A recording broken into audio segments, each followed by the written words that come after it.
chapter 18. David mustered the men who were with him and appointed over them commanders of thousands and commanders of hundreds.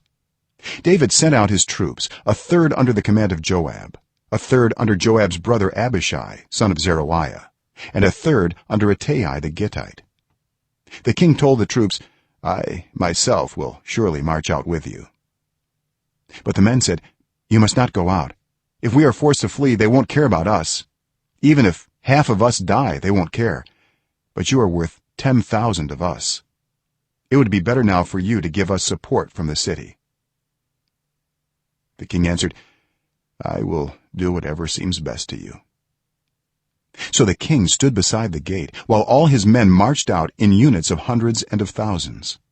The king commanded Joab, Abishai, and Ittai, be gentle with the young man Absalom for my sake. And all the troops heard the king giving orders concerning Absalom to each of the commanders. David's army marched out of the city to fight Israel, and the battle took place in the forest of Ephraim. There Israel's troops were routed by David's men, and the casualties that day were great, 20,000 men.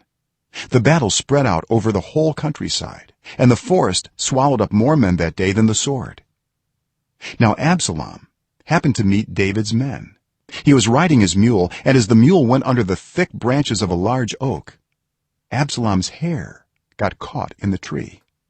He was left hanging in midair, while the mule he was riding kept on going. When one of the men saw what had happened, he told Joab, I just saw Absalom hanging in an oak tree. Joab said to the man who had told him this, what, you saw him? Why didn't you strike him to the ground right there? Then I would have had to give you 10 shekels of silver and a warrior's belt. But the man replied, even if 1,000 shekels were weighed out into my hands, I would not lay a hand on the king's son. In our hearing the king commanded you and Abishai and Ittai, protect the young man Absalom for my sake. And if I had put my life in jeopardy, and nothing is hidden from the king, you would have kept your distance from me. Joab said, I'm not going to wait like this for you. So he took 3 javelins in his hand and plunged them into Absalom's heart while Absalom was still alive in the oak tree. And 10 of Joab's armor bearers surrounded Absalom, struck him, and killed him. Then Joab sounded the trumpet, and the troops stopped pursuing Israel, for Joab halted them. They took Absalom, threw him into a big pit in the forest, and piled up a large heap of rocks over him. Meanwhile all the Israelites fled to their homes.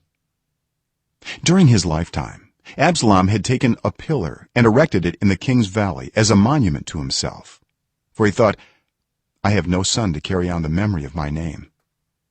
He named the pillar after himself, and it is called Absalom's monument to this day.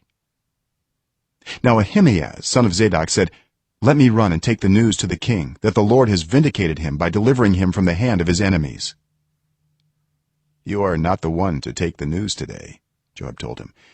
You may take the news another time, but you must not do so today, because the king's son is dead. Then Joab said to a Cushite, go, tell the king what you have seen. The Cushite bowed down before Joab and ran off. Ahimaaz son of Zadok again said to Joab, come what may, please let me run behind the Cushite. But Joab replied, my son, why do you want to go? You don't have any news that will bring you a reward. He said, come what may, I want to run. So Joab said, run. Then Ahimaaz ran by way of the plain and outran the Cushite. While David was sitting between the inner and outer gates, the watchman went up to the roof of the gateway by the wall. As he looked out, he saw a man running alone. The watchman called out to the king and reported it. The king said, if he is alone, he must have good news. And the runner came closer and closer. Then the watchman saw another runner, and he called down to the gatekeeper, look, another man running alone. The king said, he must be bringing good news too.